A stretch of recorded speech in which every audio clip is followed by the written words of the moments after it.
Jangan lupa teman-teman. subscribe lo ya. Langsung aja kah? Pemanasan dulu kah? Oh, pemanasan kah? Tes. 1, 2, 3 tes. Ini ya waktu. Kalau itu masih ada merah-merahnya berarti nggak mati.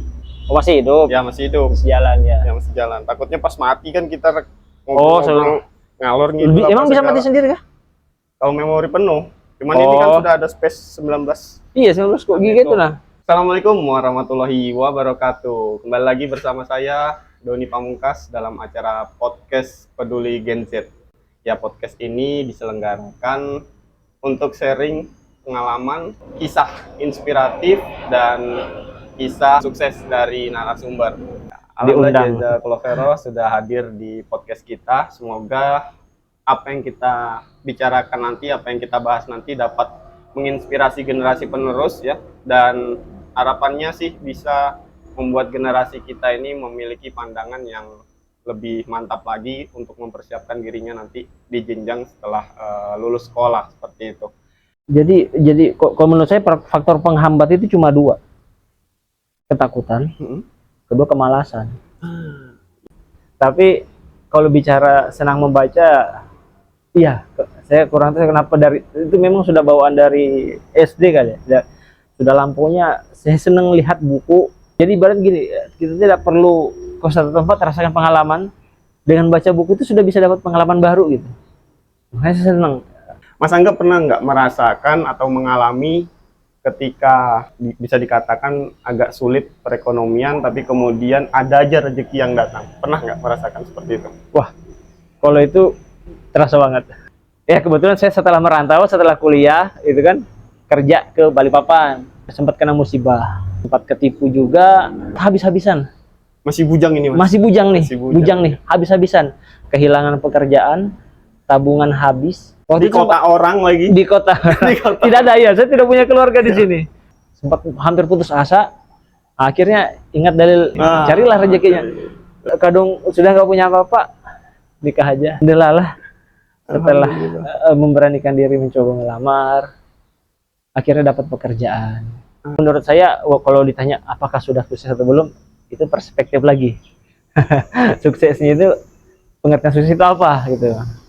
Kalau secara pencapaian, saya merasa ya saya sudah sukses. Cuma kalau mau lihat orang, loh kamu belum punya ini, tidak punya ini, ya itu terserah orang lain. Saya tidak melihat itu, saya menilai dari diri sendiri seperti itu. Jadi jangan memandang orang lain, yang kamu bandingkan itu dirimu sekarang sama dirimu sebelumnya. Ada peningkatan enggak? Cukup itu. Kamu tidak perlu bandingkan dirimu ke orang lain. Yes. Gitu, karena sesungguhnya hidup ini sawang sinawang ya. Ya, betul. Boleh jadi kita melihat orang lain hidupnya mewah, senang, dan orang lain juga melihat kita kok santai-santai saja gitu ya dalam menjalani kehidupan, tapi di balik itu kan orang masing-masing juga punya persoalan gitu ya. Pandai-pandai dalam mencari jalannya syukur. Bahwa ketika kita menikah, setelah menikah itu terbukalah pintu-pintu rezeki yang lain. Zaman itu makin lama kan makin rusak ya. Yang harus kita pegang teguh itu ya nilai pertama sebenarnya adab atau moral.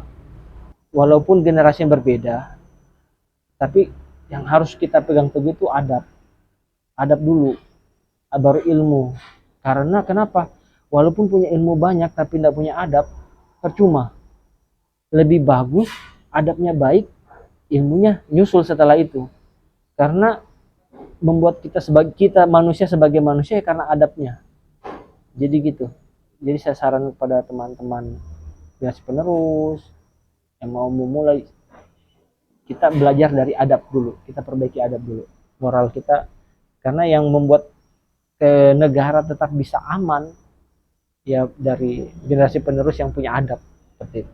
Saya dulu tuh rasanya pemalu, introvert.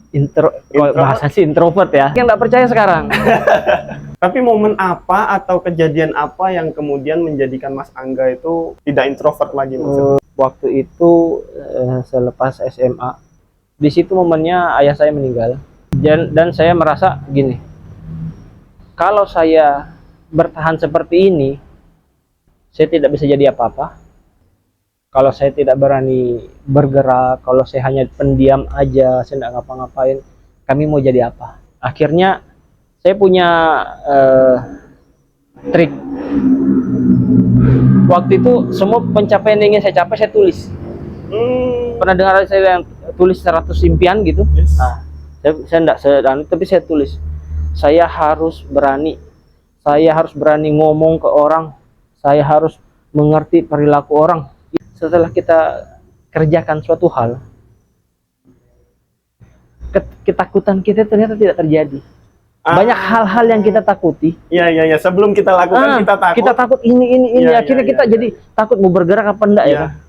Ternyata begitu kita coba jalani aja. Sudah kita jalanin, sudah selesai, segitu aja sekalinya. Ternyata gitu, iya yang kita takuti loh.